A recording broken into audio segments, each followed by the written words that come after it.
Graça e paz, irmãos. Ainda continuando a nossa série de meditações sobre oração e levando em consideração que é sempre melhor aprender com Jesus, ele nos ensinou a orar, dizendo a excelência de oração para nós. E quando nós lemos em Mateus, no capítulo 6, a partir do versículo 9, ele diz: portanto, orareis assim. Ele diz: Pai, é para orar ao Pai. Não quero dar indireta para ninguém. Não sou de dar indireta e nem o púlpito me foi entregue para isso. Mas é Jesus que diz: quando orardes, dizeis Pai. Não diz santo fulano, nem santo ciclano, nem santa beltrana. É Pai. Quando nós vamos orar, não vamos clamar por quem já morreu. Nós vamos orar ao Pai. E nós temos que dizer: Pai nosso, primeiro, tu estás no céu. Ora, mas se ele está no céu, eu estou na terra, como ele me ouve? Significa que eu entro no ambiente em que eu vejo a superioridade, a excelência, a supremacia do Deus que está nos céus e que me ouve quando eu falo na terra. Primeiro, santificado seja o teu nome. Venha o teu reino. Seja feita a tua vontade, assim na terra como nos céus. Então nós vemos Jesus nos ensinar a nos dirigirmos a Deus primeiro, a Ele. Falando dele, é tudo para Ele. Agora então nós vamos entrar com as nossas petições. O pão nosso de cada dia dá-nos hoje. Olha que Jesus nos ensina que a nossa primeira necessidade não é supérflua. Nós não vamos a Deus para pedir rebarbas. Nós vamos pedindo o suprimento. Mas o suprimento de hoje, Ele dá hoje. E o de amanhã, Ele dá amanhã. Ele ensinou o povo do deserto, no deserto, que Ele mandava o maná todos os dias. E no único dia, quando Ele não mandava o maná, então o povo podia pegar o maná na véspera. Quantas vezes nós estamos tão interessados e tão preocupados e tão aflitos pelo futuro que nós queremos o pão nosso de todos os meus anos na terra, o Senhor me dá hoje. Porque esse pão estando na minha mão, eu sei cuidar dele. Se está nas suas mãos, eu não sei se o Senhor vai me dar amanhã, mas estando na minha mão, já seguro hoje.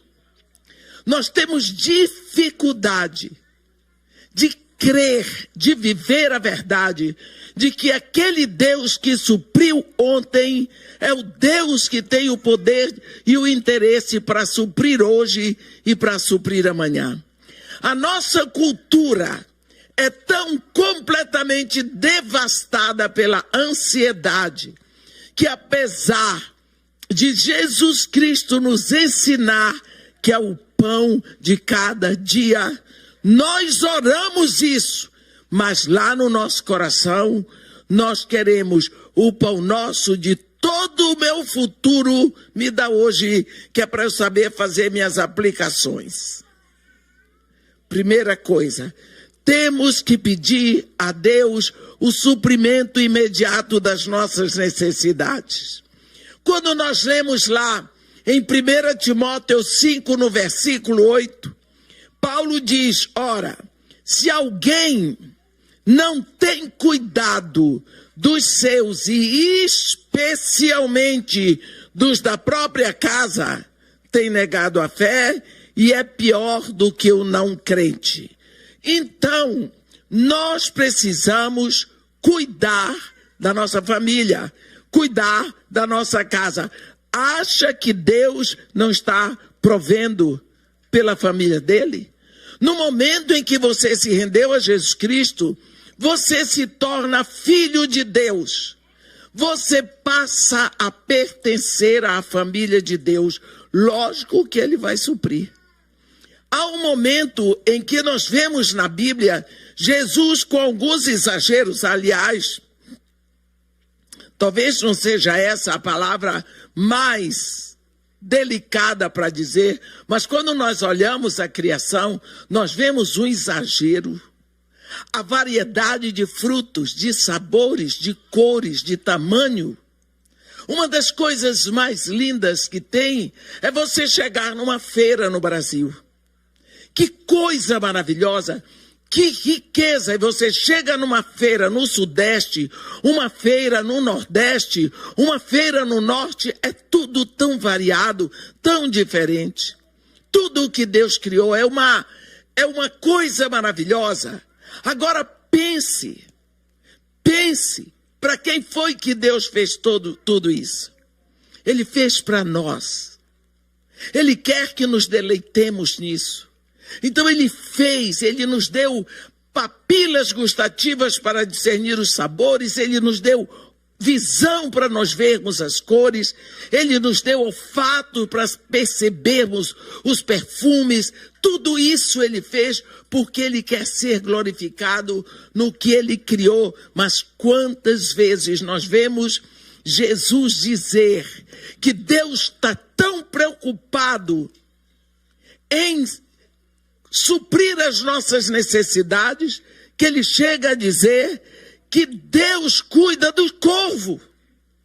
Ora, o corvo é uma ave imunda que só come aquilo que está apodrecido. Significa que Deus cuida de ter carne podre para o corvo comer. Ora, esse Deus que cuida para que a carne esteja apodrecida para alimentar o corvo, será que ele não vai se interessar para ter o alimento para você? Então é preciso você ir buscar na fonte, buscar aonde tem. Vá a Deus para buscar, vá a seu Pai para buscar, mas não vá com ganância. Vá pedir o de cada dia, vá pedir o suprimento de cada dia. Ele diz: o pão nosso de cada dia dá-nos hoje. Como poderíamos ensinar? Como poderíamos ministrar? Como poderíamos influenciar outros se nós não tivéssemos a nossa provisão? Nós precisamos pensar que o nosso Pai que criou todas as coisas, Ele criou para nós. Nós precisamos, como Davi, reconhecer que tudo vem de Deus.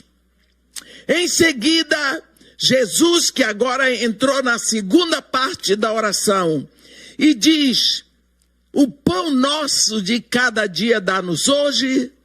Agora ele diz: perdoa-nos as nossas dívidas, assim como nós perdoamos os nossos devedores.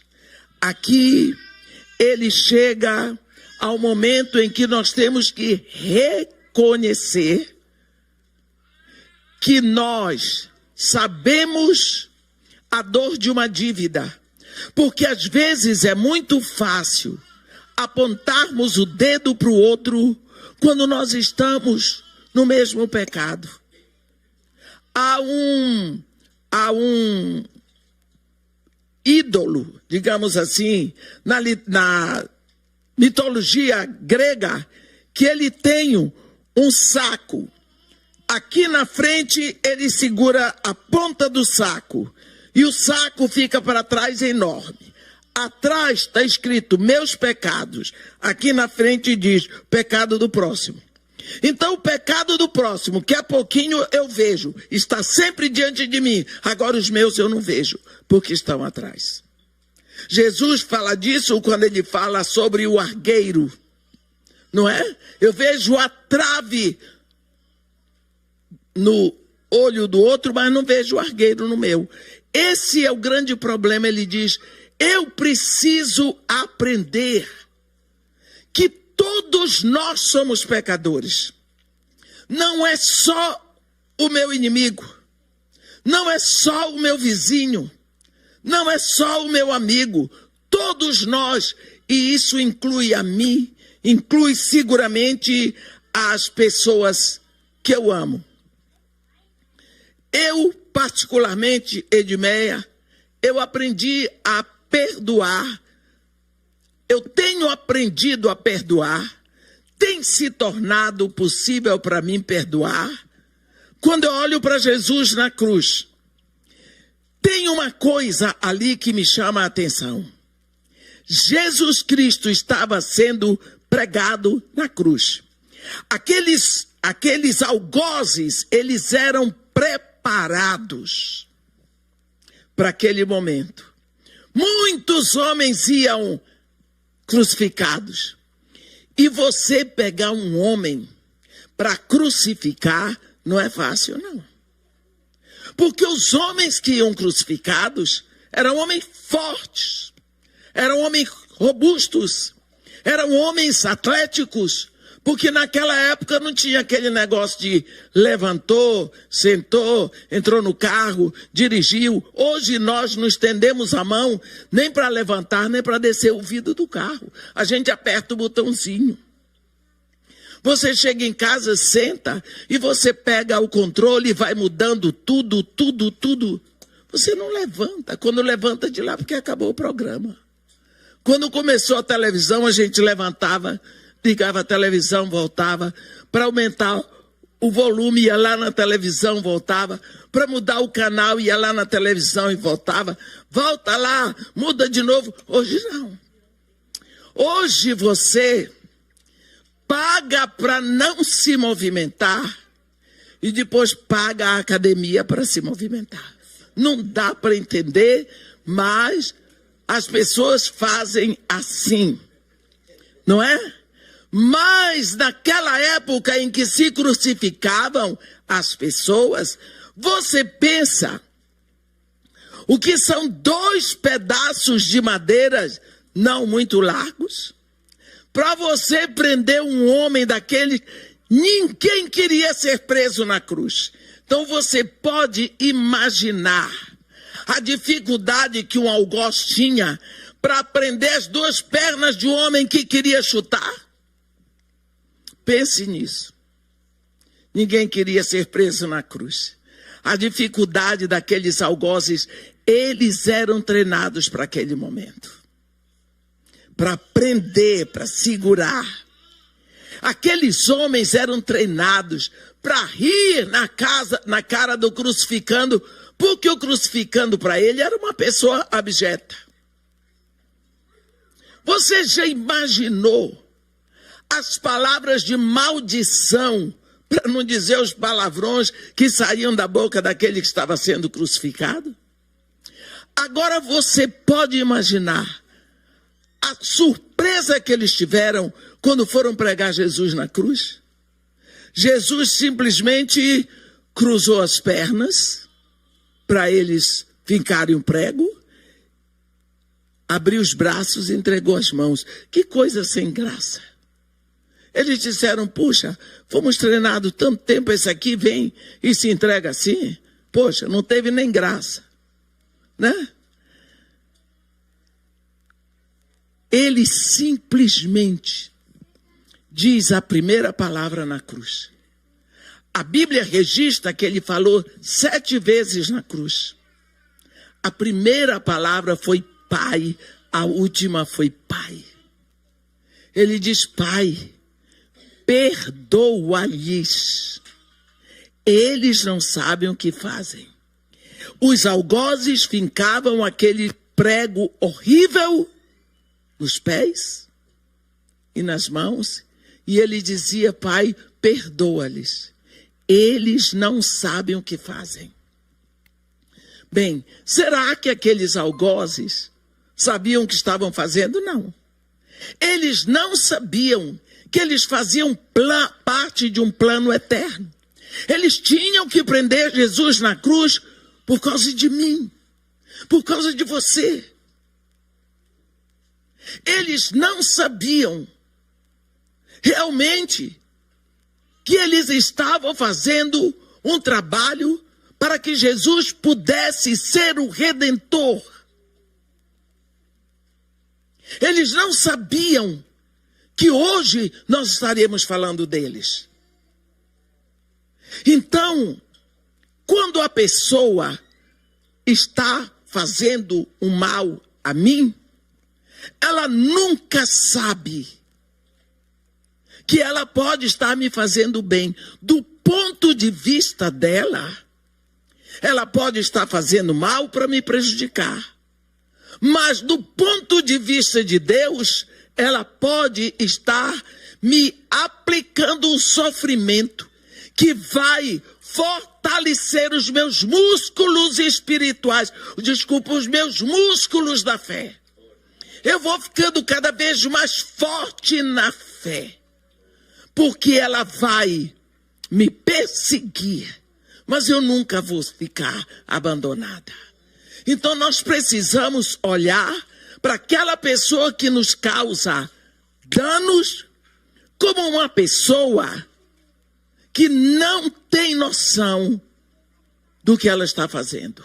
E quando você olha para uma pessoa que você sabe que ela não sabe o que está fazendo, então você precisa ter misericórdia dela. Uma vez, eu vendi um carro para um rapaz. Ele não me pagou. Eu confiei, porque afinal de contas ele era líder de louvor da igreja. Não me pagou.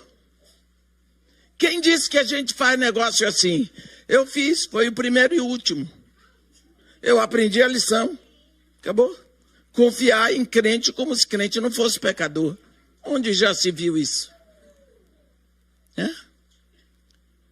Eu não sabia que aquele era o último ato para eu ter a resposta da minha oração de 18 anos. Eu estava 18 anos orando, pedindo a Deus uma caminhonete, cabine dupla. Eu precisava, eu orava, eu só dizia para Deus assim: o Senhor parece que não está me entendendo, eu vou orar em outra língua. Eu preciso, eu necessito, eu não tenho mais como continuar fazendo o trabalho. Se o Senhor não me der uma caminhonete, 3, 4 vezes por dia, 18 anos. Pronto. Depois disso, eu vou dizer uma coisa para vocês. Eu tive tanta raiva daquele rapaz. Você já teve raiva de alguém? Chegou um momento que eu orava por mim para Deus tirar do meu coração. É horrível você sentir raiva. Foi naquela necessidade,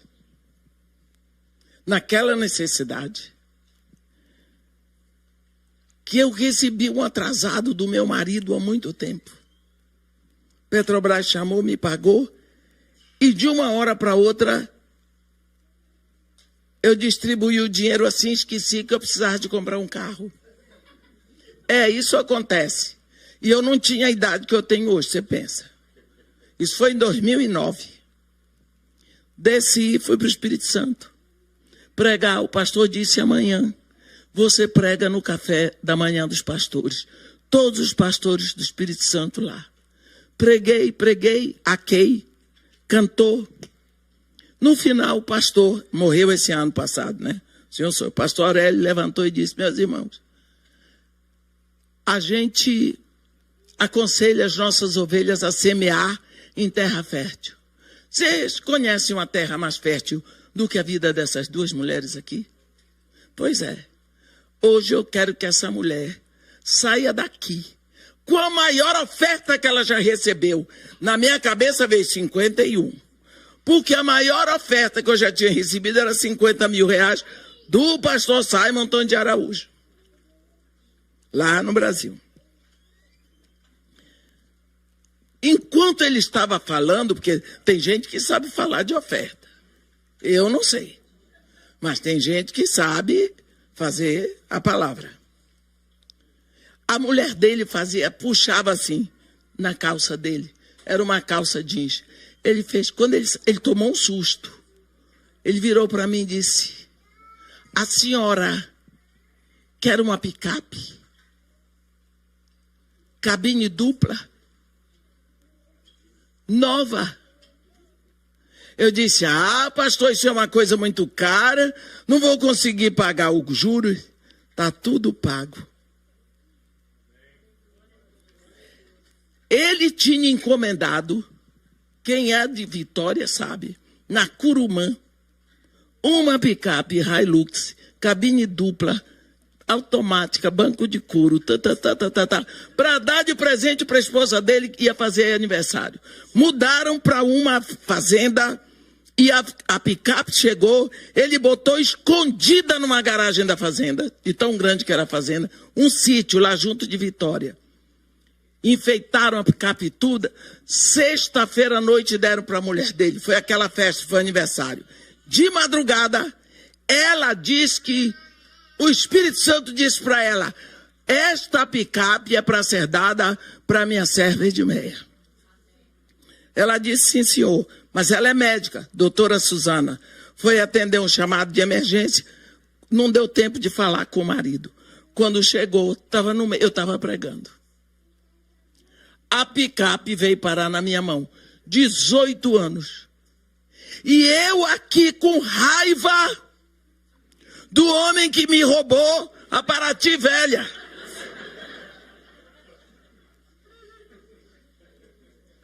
Você está vendo? E Deus olhando para a minha cara.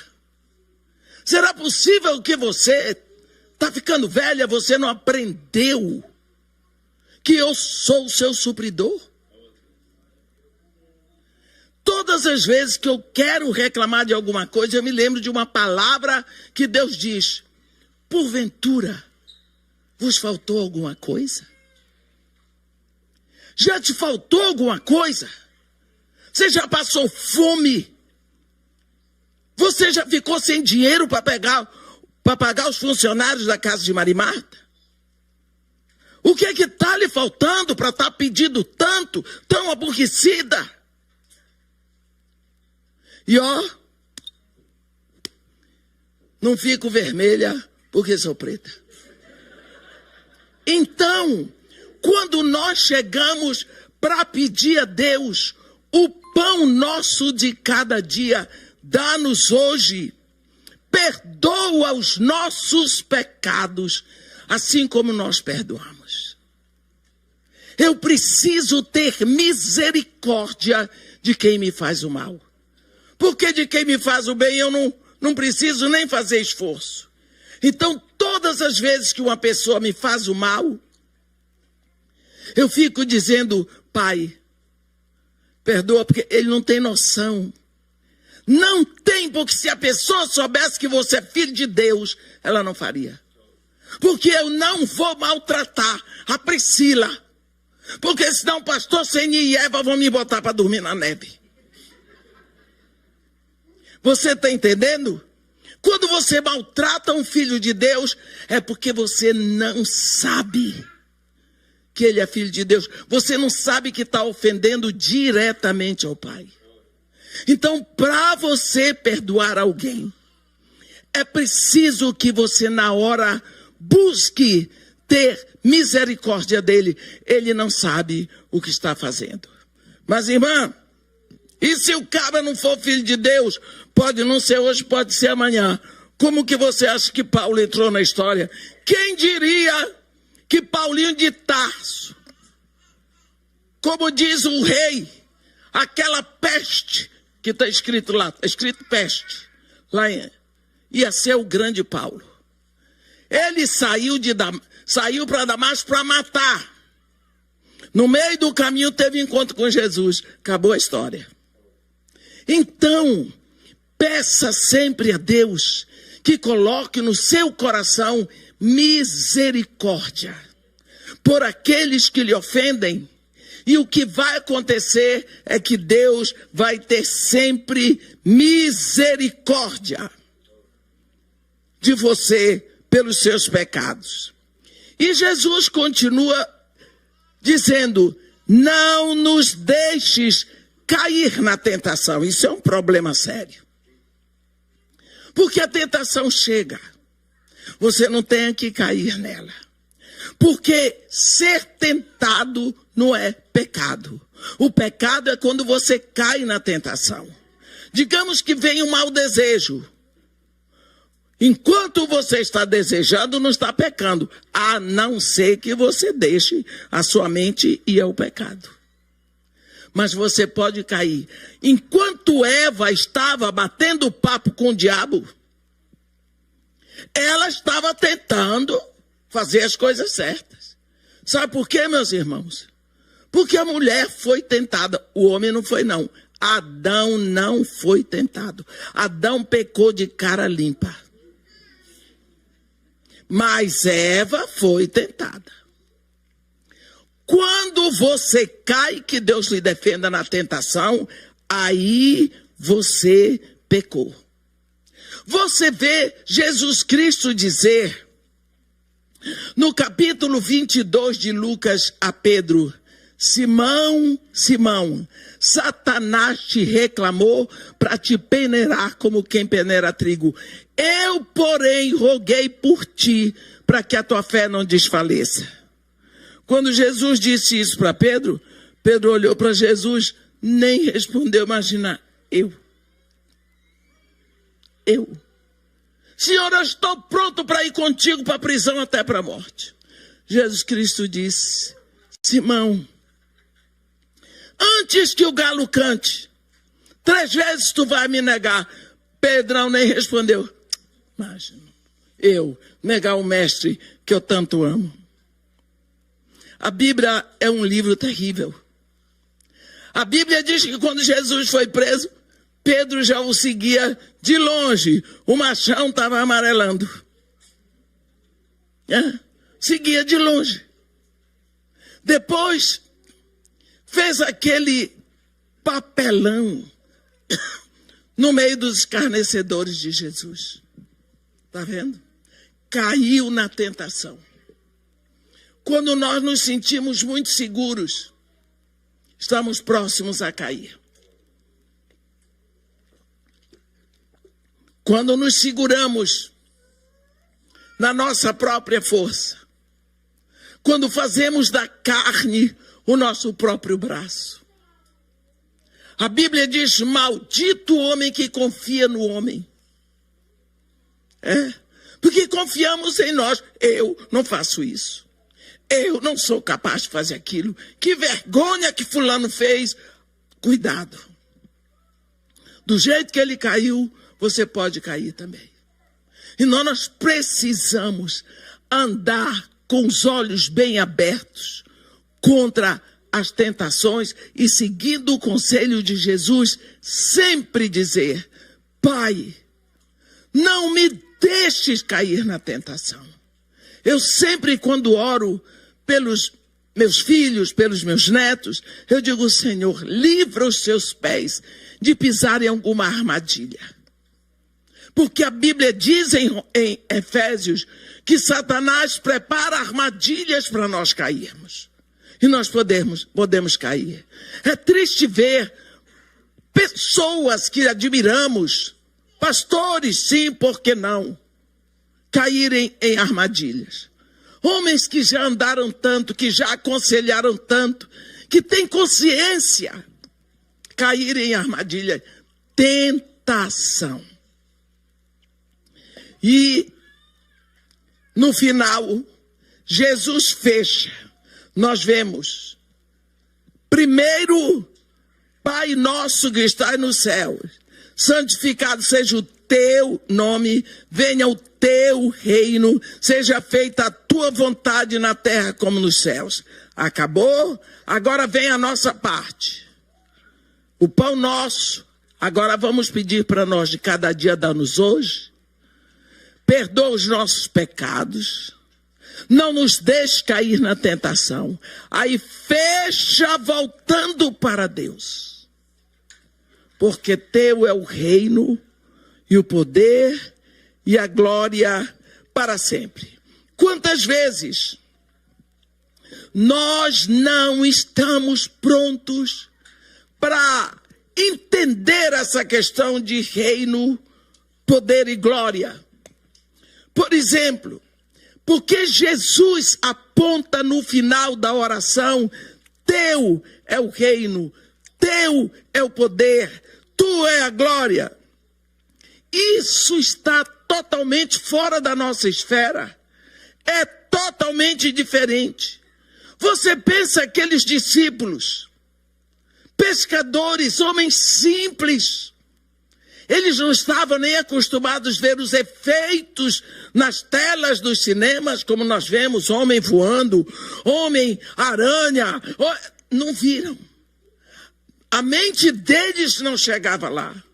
De uma hora para outra, eles viram Jesus acalmando a tempestade. Meu Senhor, deu ordem ao vento. Quem é este? Eles disseram que até o vento obedece, as ondas obedecem. Gente, onda tem ouvido? Não.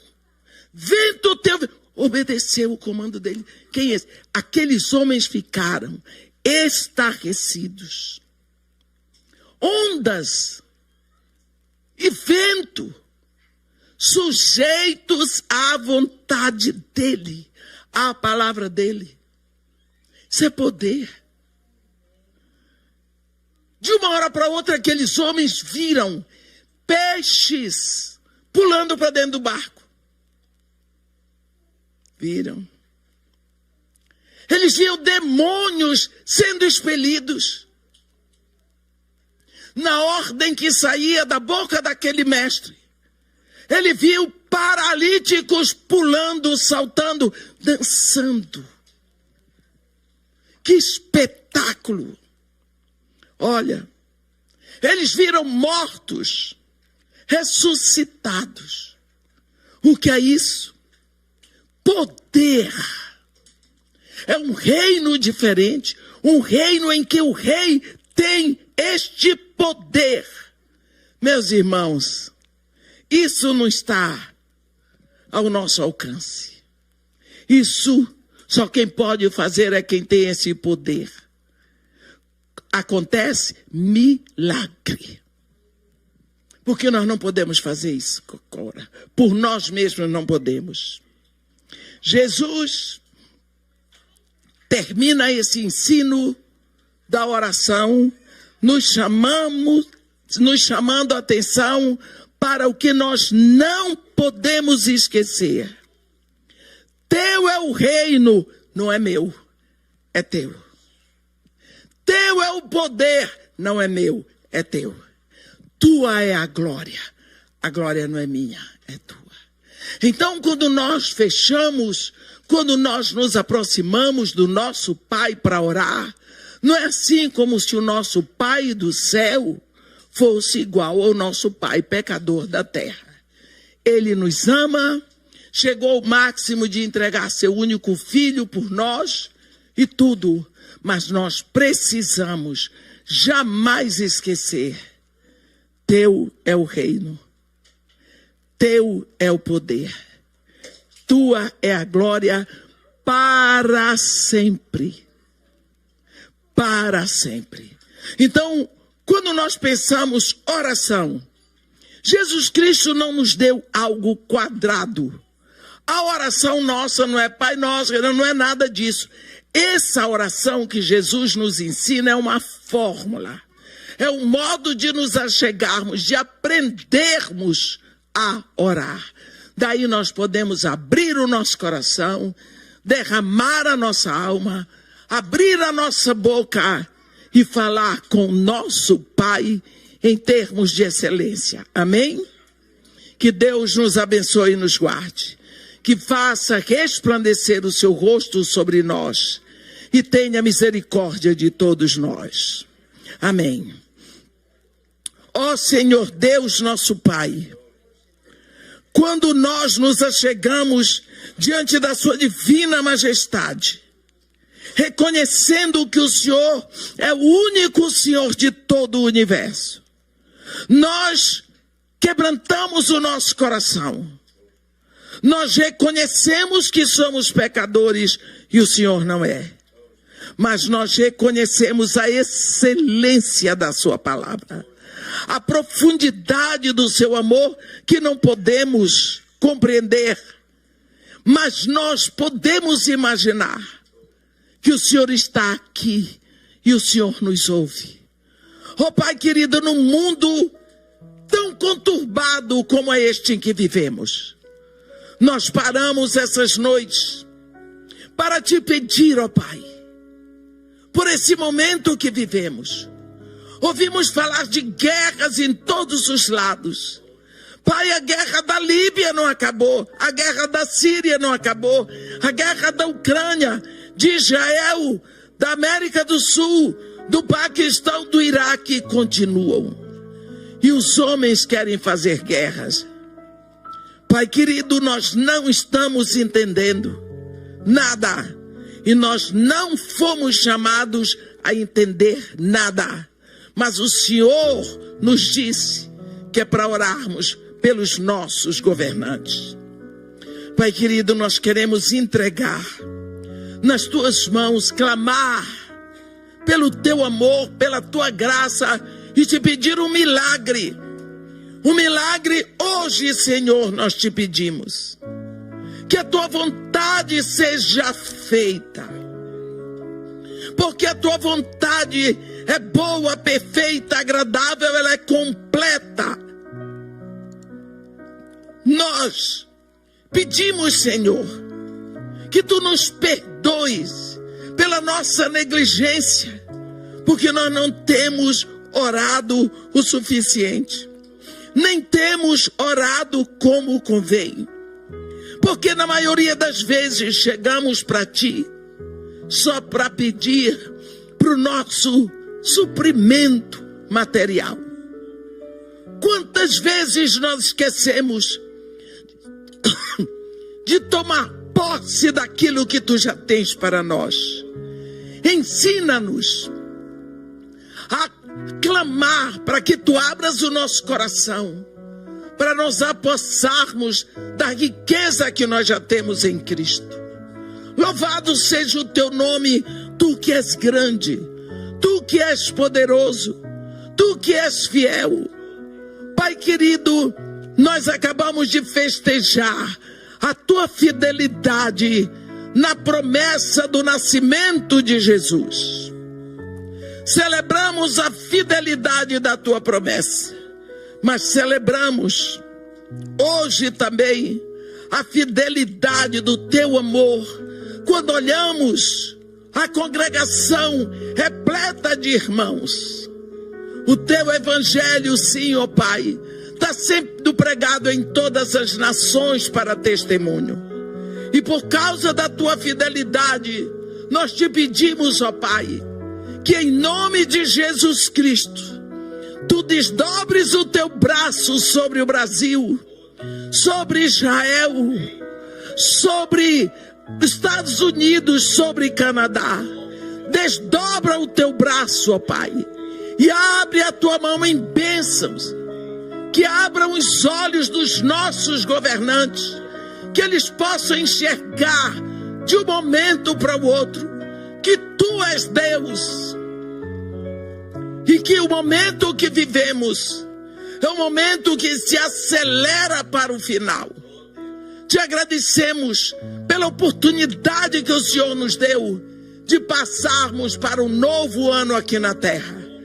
E te pedimos, ó Pai, que nós possamos crescer em sabedoria, em graça, em conhecimento de Ti, que seja aprofundado a nossa intimidade contigo. E tu, Senhor, que és o Rei, tu que tens todo o poder, que tu recebas toda a glória. Nós te pedimos isso em nome de Jesus. Amém.